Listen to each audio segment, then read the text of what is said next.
Millions of Syrians have now fled the civil war, flooding neighbouring countries and taking the risky boat journey to Europe. A few have been resettled in Australia, but thousands more are expected. Iskander Razak reports.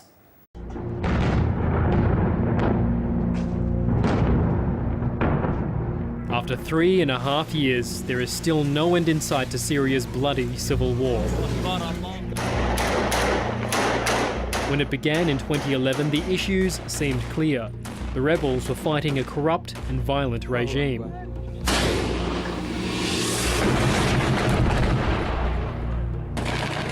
Mr. Bashar al-Assad arrests people, put them in jail, and their mothers know nothing about them. But Bashar al-Assad called the rebels terrorists, and in time, that became true. Unfortunately, now it has come a war between the baddies and the baddies. We should get rid of them all, I think, and just start building fresh. The groups splintered and new elements entered the fray, including the brutal militia that calls itself Islamic State.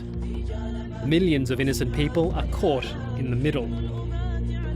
People coming from those circumstances, it does tend to predominantly, not totally, but often be dominated by women, and quite often women who've been separated from husbands or men in their family. They quite often have dependent children, often young children, and they're quite vulnerable having come out of that environment, and often some of them have had some pretty despicable experiences.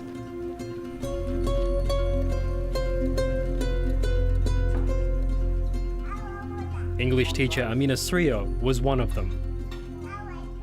I lost my job, and then I lost my house. Some rebels entered the area and drove us out, all the people of the suburb. We were forced out, and they took our houses. Then I was told that the army of Bashar al-Assad stole everything from my house. And then somebody told me that my house was bombed. We couldn't go to the suburb anymore. But despite losing her home, her city, and her friends, she wanted to stay in Syria. That changed when an attack came too close. When I was traveling from Tartus to Damascus in a bus, and some rebels opened fire at the bus. I don't know what kind of fire. I heard a terrible voice and I was thrown up and down. And then I raised my head and saw the girl beside me without head. And I got into a hysteric situation. I was carried to hospital and treated there. After that, I decided to leave Syria. I couldn't live there anymore. Years ago, Amina Srio's two sons moved here to Melbourne, Australia, and they started families of their own. But as the conflict in Syria escalated, they became increasingly desperate to get her to safety.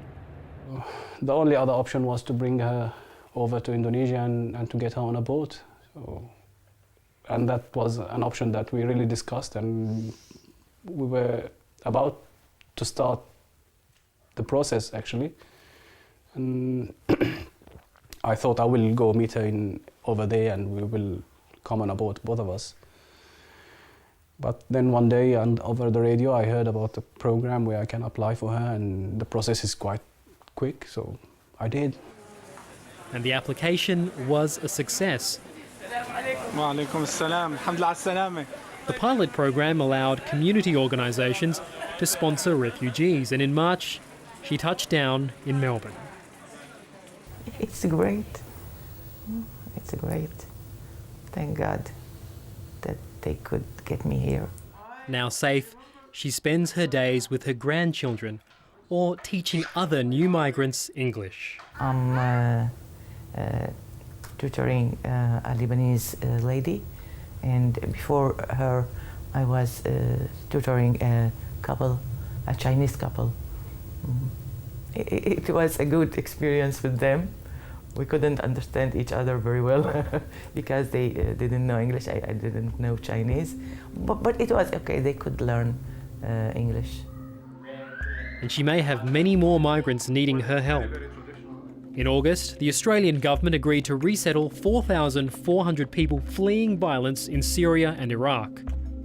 What we find with people that come from fairly traumatic circumstances, such as what these people have been enduring, is that that journey can take quite a while sometimes, and they need a lot of support.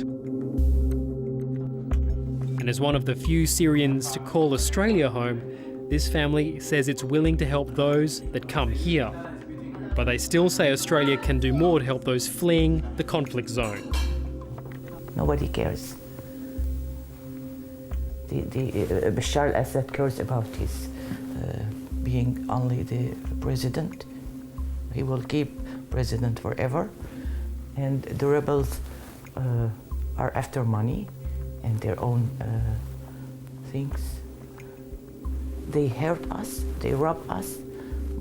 I will encourage anyone that doesn't see refugees as humans to look at them as humans in need of help. They're not here to take our jobs. Australia is a big country. It can take so many more. You don't ask yourself why do you do good to your neighbor, or why you help an elderly, or why you give someone you don't know a helping hand. Because by nature we are good. We like to help each other. And that's how we are humane.